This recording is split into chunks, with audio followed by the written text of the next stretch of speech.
Hey guys, Nick Espinoza, your Chief Security Fanatic here, and today we're actually talking about national infrastructure. And the reason why we're talking about national infrastructure is that we have some serious cyber threats in the United States here, and other countries do as well, but in this case I'm focusing on the USA.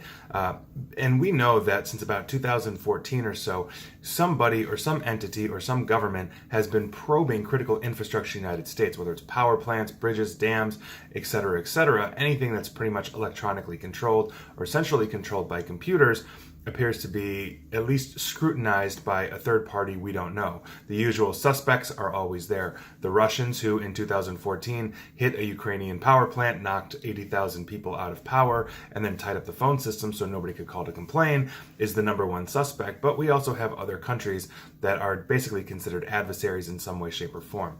Now, in order to, let's say, prepare for this, the U.S. military has decided to do a couple of different things. This past Wednesday, Fort Bragg, which is actually the largest military base on the globe, according to the U.S. Army, basically staged a complete blackout. They just cut power for 12 hours to see what the response would be, to look for gaps in critical infrastructure, to see how everybody would respond.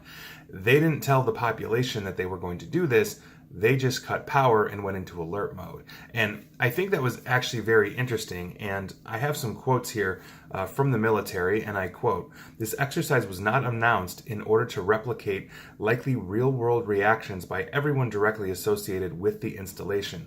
In today's world, cyber attacks are very likely. This exercise is exactly what we need to do to identify our vulnerabilities and work to improve our security and deployment posture."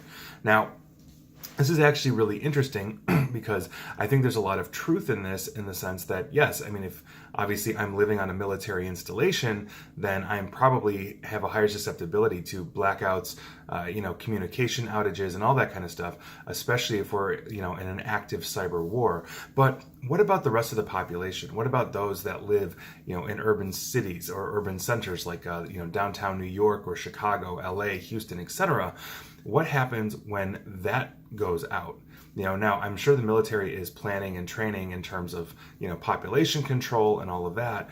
But it seems to me like if we are living in a time where everything is functional and can possibly be, hit remotely by another entity to knock things out and cause chaos, maybe it behooves us to start looking at how we are going to train the population to live with this. I mean, obviously for centuries we didn't have electricity, humans survived just fine, but now we are very wholly dependent on it, not to mention internet for connectivity, communications, jobs, etc.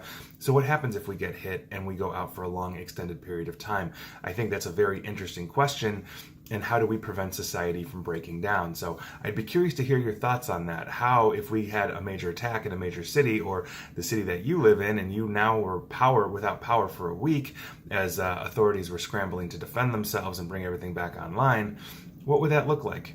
I mean, are we all like, reverting into tribalism and killing our neighbors, or is this ability to pull together? We can look at some recent examples of this, like Katrina, when the hurricane hit in New Orleans, and basically there was a lot of societal breakdown. And so I think it would behoove us to look to see how we could avoid that in the future, especially when it comes to a cyber attack, when we're not stuck in our homes due to flooding. We can literally leave and do whatever we want. So I'd be curious to know your thoughts on that.